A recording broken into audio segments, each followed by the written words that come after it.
Hi, Natalia. Hi, Paul. Hi, nice to see you. Nice to see you too. So, 1 week to go I'm till your so big excited. exhibition. I'm so excited. I can't wait. I feel Good. like this is just coming out of me. My work is gonna come out into the world, and I'm so happy. Oh, brilliant. That's great. That's great to hear. Because you've been working incredibly hard. I should just say that it's your exhibition is at the Crypt Gallery on Euston Road, and it's called Vanishing Point, Yeah. and it's from the 6th to the 10th of October, which is next week, 2021. And you seem really excited. And can you tell us a little bit about the gallery first of all? Okay. Gallery is super special. It's very unusual. It's actually used to be a functioning crypt. Built, I think, 1833 around that time. And for about 30 years, it used to be a crypt for coffin burials for well-to-do people. And then after that time, during two wars, it was used as a shelter. And as you can imagine, it's in the underground. It's not a straightforward gallery with white, beautiful walls. It's very rustic, very old, full of history and atmosphere. And I'm so happy that this space, I feel like it belongs to my work and my work belongs to this space. And I can't wait to put all my work in there and see how it tells the story. And when do you start setting it up? Setup starts on Tuesday, and I'm there working hard with my sister. And have you got an idea of how you're going to curate it and what you're going to put where? I've got some ideas, but I think it's going to be very spontaneous. I'm going to go with the flow. The actual building inside is very dynamic. It's contains arches, it contains some hidden spaces, little cupboards, hidden corners, and I think I'm gonna have to work it out what belongs where to tell my story and to lead the audience through it. Yeah. So you say to tell the story that you want to tell. I know that we've been having conversations quite regularly over the time you've been getting the exhibition and the work prepared. So the story is about Vanishing Points, isn't it? So Yeah. can you describe how Vanishing Point came about and what a visitor coming through the door can expect to see in terms of the artwork that you've produced? Okay, Vanishing Point came to me as a title when I was reading a book, and it is the concept about someone who is still alive but slowly went vanishing. Someone old who is losing their memories, losing sight, losing their mobility, their physicality, but being still present. And the way they vanish is they slowly vanish, but they still live and they need to be looked after. And the story came, this exhibition is a result of my grieving process when I lost my dad to dementia about 3 years ago now. And it is a process of me thinking about life, and the more I think about and thinking about death, and the more I think about death, the more I thought about life and what is my meaning, and rethinking afterlife, and looking into spirituality, and all of this is combined in this exhibition. So the main focus is to speak about this illness. When I was trying to understand what my dad was going through. Scientifically, it's fascinating as well. So I want to talk about this, how real this illness is, and also to tell my story and to share how I was processing grief, and hopefully someone will relate to this. Mm. So you mentioned there just at the end, you mentioned about how other people will relate to it. And I know that and we can talk about it a little bit later on as well, about how many connections you've made with other people who have similar stories to your own. And what do you feel that the exhibition, when somebody goes to your exhibition, what do you hope that people will, people who are familiar with dementia and grieving and aging, but also people who are maybe not familiar as well. What are you hoping that people will take away with them from your exhibition? Well, I have a few things to talk about. Firstly, it's about educational side of it, how this illness is real and it's all around us. It's actually affecting one in 3 people who are born today will die of dementia, and about every 3 seconds in the world someone is being diagnosed. And I think at the moment, I remember in the UK there are about 850,000 people living with it, and by 2040 this number will go up to 1.6 million, and there's absolutely no cure at the moment. And I know there's much research that's happening right now. Lots of organizations are working on it. I was reading recently that even artificial intelligence is being involved in the research, and they're using that. And also, I think diabetes drug. So lots is done, but people need to be aware how real and maybe they will be affected, how real and how present this illness is. I also want to talk about social aspect of it, how people with dementia to be looked after and cared for, because most of them are they're aging, and they are physically not as strong, and mentally as well, and they need to be looked after, and we as a society need to feel responsibility. And also wanted to raise awareness of the social care for people who are caring for people with dementia, because about 50% of people who care for people with dementia report ill health, mental and physical, so they need to be looked after. And I was in this whole process with my mom, so they need huge support. And the last thing I want people to see is, although my show is quite sad and dark, I'd like people to take it as a contemplative point when they think about the fragility of life and the present moment and the meaning of it, and really think about how special life is and what they can do to make it better. Mm.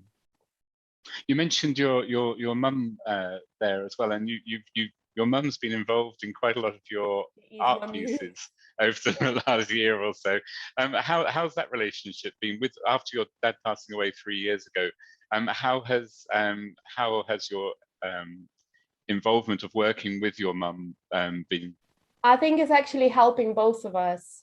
I think when I look at pieces that I create, they usually contain a little bit of my dad and a little bit of my mom, and I'm thinking maybe it's subconscious, maybe I want to bring them close together and connect them in a way.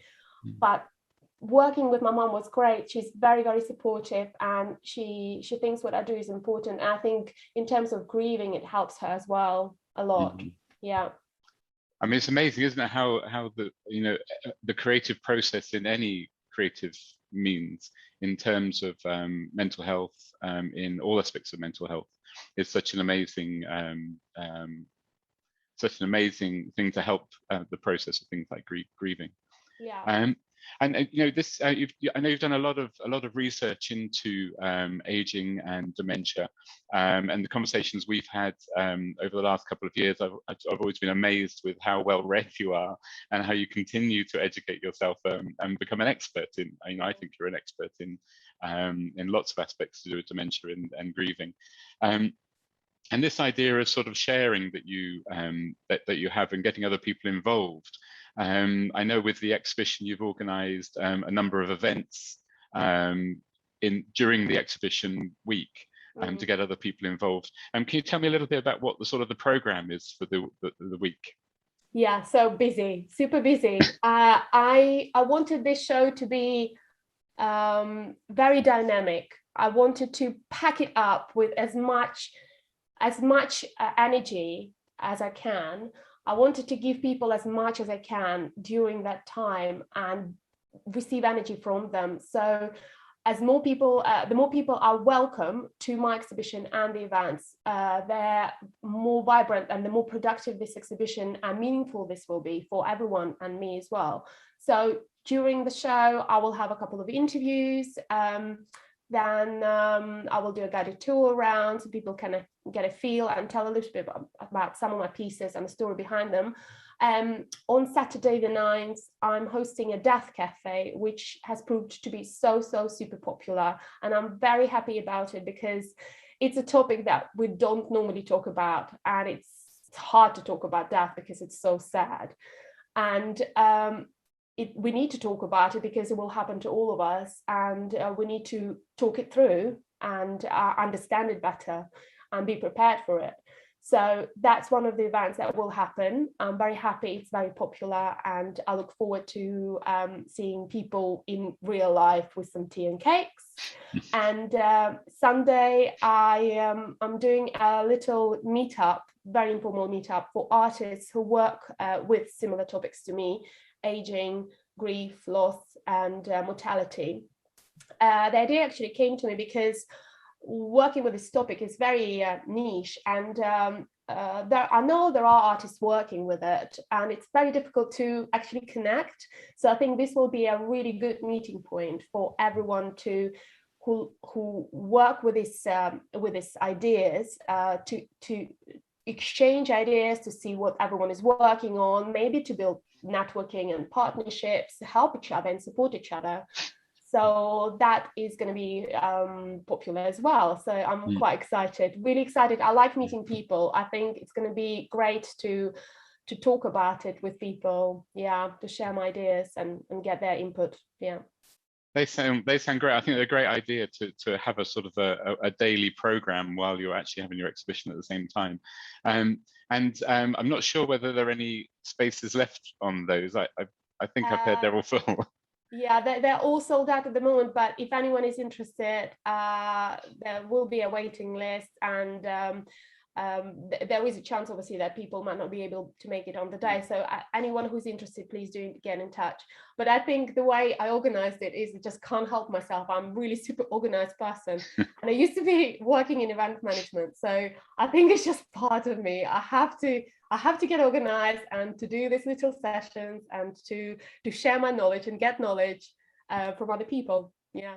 I imagine sort of any sort of new artists planning to sort of put on their first solo show, if they've had a few years in event management or marketing beforehand, it's going to do them very well. I think that's probably a great skill for an artist to have, especially these days when so much of the organizing can be done by the artist. But it's obviously you need knowledge in that area. So that's fantastic.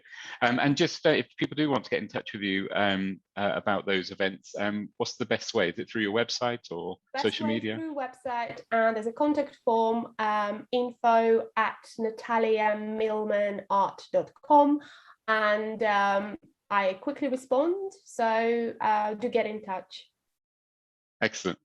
Okay, so I'd like to have a look at some of the work that you'll be showing at the exhibition, and maybe you could talk me through it. So I'm just going to share the screen here, and here we go. So this was the first one I thought would be nice to talk about. It's called Linked. So what I'm seeing here is I'm seeing a drawing on the back wall, and I'm seeing different materials in a sort of sculptural stroke installation.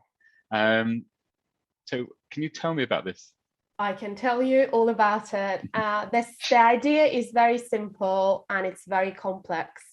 I was really inspired. This is inspired by thinking about the last stages when my dad was slowly passing, and how inevitable it all was, and we were actually seeing him go, and the idea of actually birth and death being closer together than we think. So when we are born, we are needy, we can't look after each other, we can't look after ourselves, and we need support and love and care, and physically we're underdeveloped. So when and when we die, we kind of turn back into that state of neediness, of vulnerability and fragility. We need support and care from others to see us go. So it actually is a link. The beginning and the end are linked into a circle, and the shape is so perfect. And this is the shape of our life. We start and we end, and there is a connection and there is a link to it. And I love the idea. I wanted to use wire, which is very rough and strong, but also incorporate softness to it, like bandages. They're floating out of the human, and they are a symbol of lost memories, and they are accumulating there on each other. They're extensive memories, and they're floating out like a slow waterfall without control, leaving the human being. Yeah. And the drawing at the back is sort of like a large. I mean, how big is the drawing at the back? It's a canvas, actually. It's quite large, 1 by 1. It's a big canvas. Yes. Yeah. And it's a very very fragile drawing of a human who is curled up, resembling an embryo in a very closed up shape, protecting themselves from the outside world, keeping the warmth inside. Yeah. I mean, I've been to the crypt a couple of times in the past, and it is a fascinating, absolutely fascinating space. Yeah. And it's particularly works well when sculpture and installation work is used within that within the sort of brickwork arches and things, and I can picture how effective your work's going to be there. This is called The Light of You. Yeah, The Light of You. It's a new piece. I don't know. I had this idea straight away inside my head. Some ideas just pop in and they're just really formed, and I just follow up and actually do them. But some need some work. So this came to me, and it's The Light of You. It's a memory box. It's like, every family will have a memory box filled with little photographs, little trinkets, and important little bits that we all collect.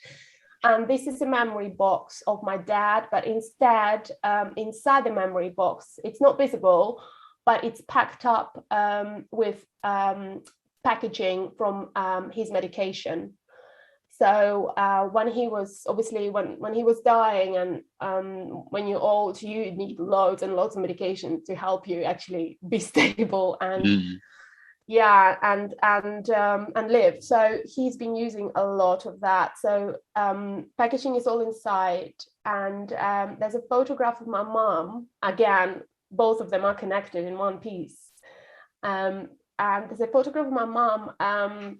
It's very accepting. She's very relaxed, and she's accepting of the end, and she's very calm and as if she's resting. And the light shining through her from underneath, from inside the box, is actually the light of hope. It gives her hope to continue, and it gives me hope to do what I'm doing. So. It's beautiful. I mean, really, it's beautiful. And once again, I mean, the portrait, I think, is absolutely stunning, and the idea, I think, is really, really effective. But once again, I think one that's in the crypt, which is quite a dark gallery, isn't it? Oh, it's very dark. It only has a couple of spotlights. Yeah, I mean, it's this is going to work. This is going to work really, really well. Let's look at one more. Let's look at one more piece. Okay. Oh, this is based on everything I know about the science of the brain. I think I'm a science nerd. I think I should have definitely. There's something hidden inside me that I needed to do a little bit more science in my life. So as you know, I'm fascinated by how brain works, and learning more about it is making me even more interested. So when I was reading some information about how the older brain and dementia brain is changing, how the amyloid plaques are created, how neurons are being disconnected. So this is all about the process in our brain. And I use the wire again to show the toughness, and also hair that's really dominant in my work as a symbol of aging and life. And also I used some texture from some textiles from my dad's jumper to bring him into this work again.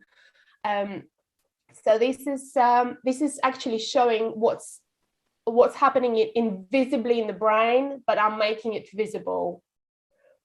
So it's a puzzle that and all this messed up relationship with the neurons and connections that's happening in the brain when a person is being diagnosed with dementia. And how many pieces in total do you expect to be showing? And is it all three-dimensional work?